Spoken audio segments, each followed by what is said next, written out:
On Friday, September 23rd, Palestinian President Mahmoud Abbas formally submitted his request for Palestinian statehood to the United Nations. Students from Justice for Palestine and Tikvah, Students for Israel, demonstrated on Sproul Plaza today in opposition and in support of Palestine's bid, respectively. So we came and we brought more than 100 countries' flags that had said they were supportive of a Palestinian state for negotiations. All these are in support, and then like you have over here, like Israel and the U.S., and there might be a few other marginal countries that would say no, but the U.S. holds a veto, so it doesn't really matter what the rest of the world says. Our group brought this to the attention of the campus body because we wanted to show widespread support for recognizing Palestinian sovereignty and authority and the ability of them to negotiate for themselves.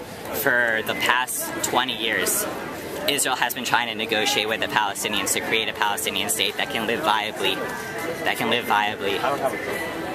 next to a Jewish state. In the meantime, the Palestinians refuse to recognize a Jewish state, and today refuse to negotiate with Israel for the land swaps that are required so that both states can live viably next to each other, and instead are cynically going straight to the UN without negotiating to their neighbors. So we're out here to tell people that story. I'm supportive of President Obama's veto of the UN of the statehood bid, but I'm still supportive of a Palestinian state. I just think that the Palestinian state has to come through negotiation and compromise. It's really difficult for negotiations to ever proceed with the state of Israel if only one nation is recognized as valid in the international community, if only one nation has UN status. Palestinians, deserve to have some self-determination and some ability to govern themselves rather than being governed 100% by Israel, or virtually 100%. The implication from this protest over here is that Israel doesn't support that Israel is trying to block the Palestinians from having a state, which is abjectly false.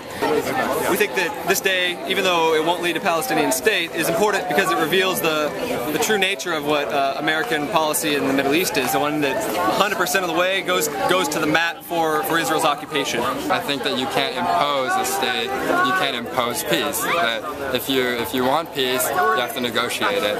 And the fact of the matter is, Israel has tried many times in the past to come to negotiations, to come to the table. Most people have a good working knowledge.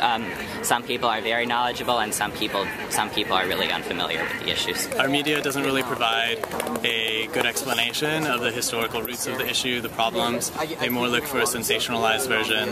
And so I would say that Americans as a whole have a very weak understanding of the Palestinian-Israeli conflict. I'm Jason Willick reporting for the Daily Californian.